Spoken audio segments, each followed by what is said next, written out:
Hello, welcome to the Headwaters Science Center 3:30 show. Today we're going to be talking about two different main topics. One, solubility, and two, density. For today's investigation, we're going to be using food coloring. We're going to need water. We're going to need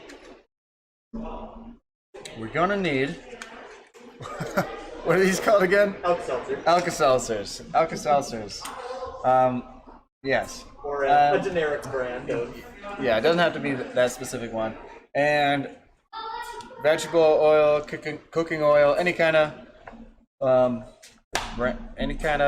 that you'll find around your kitchen. I'm sure it'd probably work with like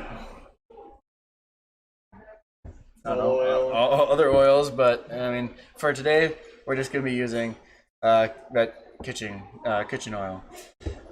So let's kind of investigate how our materials interact with each other. So I'm going to start with the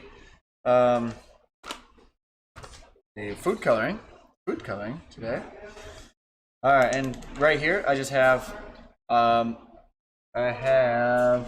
looks like 1,000 milliliters of water, and I'm going to add a few drops of food coloring to see how they interact.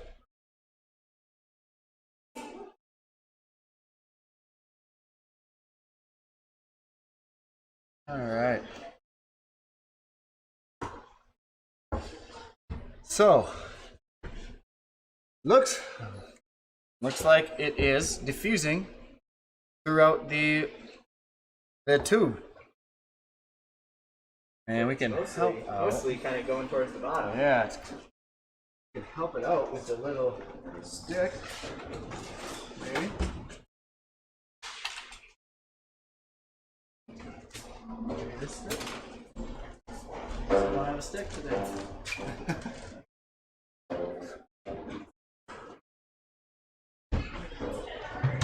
All right. Well, it's good to be prepared. All right, I'll try this a little bit. Give it a little swirl. So, I'm just assisting it, just to help for time's sake. So, looks like it is diffused throughout the glass fairly evenly, and you could be saying that it's probably water soluble. All right, so we got water soluble food coloring, and what else do we have? We have Alka-Seltzer tablets. Let's investigate what these will do when we put them in some water. Alright, so right away that looks like the tablet itself is more dense than the water around it, but looks like there is actually a reaction going on with the water, and it's creating carbon dioxide, which is then lighter than the water that is surrounding the bubbles at the bottom, so they will be floating to the top. Alright, it looks like that dissolved, fully dissolved in the water. I mean, probably if we let it sit for longer, it will come back to clear. And then we got our oil. We have oil. I don't know I have that water. But today, for our oil, we are going to be using about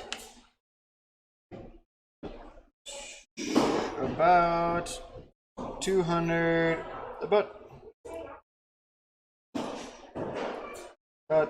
300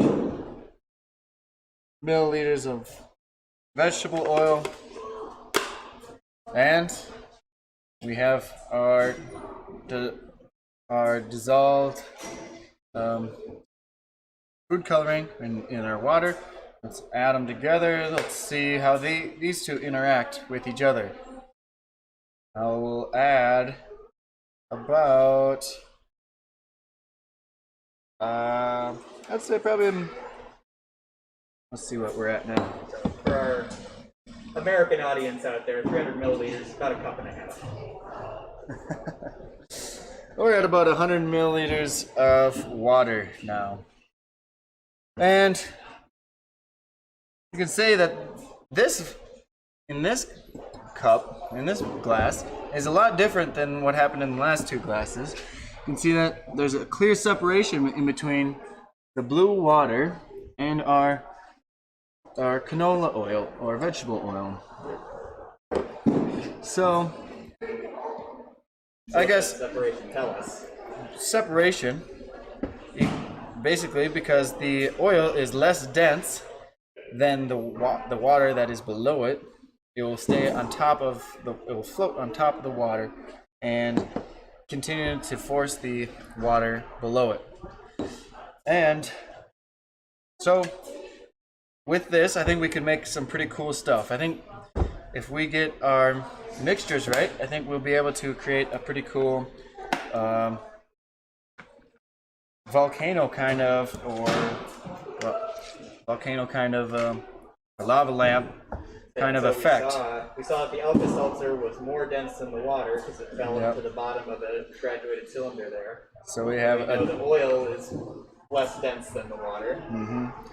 So we have a dense Alka-Seltzer that's going to sink below water. That's more dense than the water, but also reacts with the water. We have on top of the water, we have our oil, and our tablet reacts with the water, which creates carbon dioxide, which we knew was lighter than air and is most likely going to be lighter than the oil. So maybe we'll get a cool uplift effect on our water and oil. So I'm going to enter in the tabloid and let's see if we can get some effects going on it. Alright, so we got lots of reaction, lots of bubbles. We have lots of movement. So the Alka-Seltzer sank all the way to the bottom and started reacting with the blue water. And those bubbles you're seeing are presumably full of CO2 that is less dense than anything else in the equation, so it rises up and it takes some of that blue with it. Alright. Just for fun, let's add a little bit more of the water, the blue water. Just so maybe we get a They could probably better toss another effect. Alka-Seltzer in there and probably keep working. Yeah, it looks like the Alka-Seltzer is basically gone. So that dissolved mostly. Alright, let's try again, because we got some more. Alright, entering the Alka-Seltzer.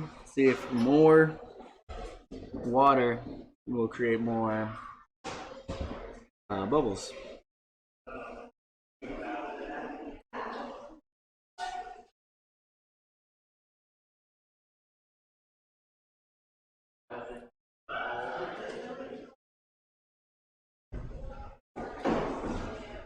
And I wonder if there's a limit to this in how much CO2 can be released from an amount of water. Yeah, it definitely is. Because like this is, longtime viewers may remember when I did the Mentos and Diet Coke experiment. You couldn't just keep dropping Mentos in it forever. Because eventually you run out of CO2 in your Diet Coke. So that ends up to be a pretty cool experiment and investigation that you can play with at home. But here at the Headwaters Science Center, we like to do things, or we get to play with things that many of you probably don't get to play with at home, like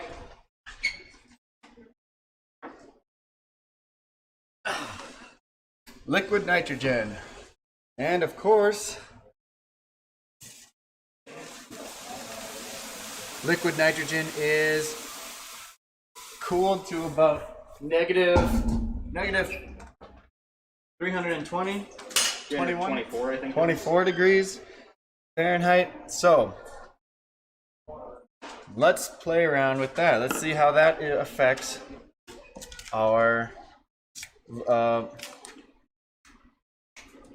glow, or what do we call this again? Lava lamp. Lava lamps. Lava lamps. I had one as a kid, but that was a very long time. Kind of interesting is that the lava lamps you usually have in your house are not CO2 based. It's all temperature that makes that homework. But similarly, like messes with the density. So I will put in the Alka-Seltzer tablet, and I'm gonna throw a little bit of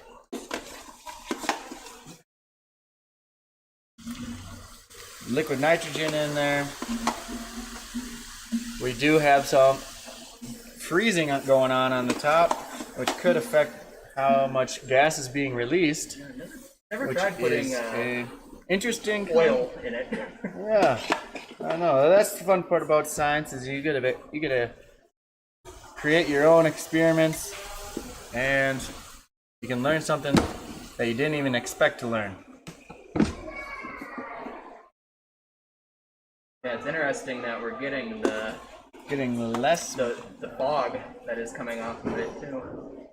I guess not really, because that's coming from the air around it. Makes sense. Looks like smaller bubbles. You might want to be a little careful. We don't want to freeze the whole top because it might crack our beaker. If we freeze the whole surface of the oil. All right, and that's all I have for you today. Thanks for tuning in to the Headwaters Science Center 3:30 show. Tune in tomorrow at same time. Yep, Ryan will be talking about camouflage stuff. camouflage and creepy critters.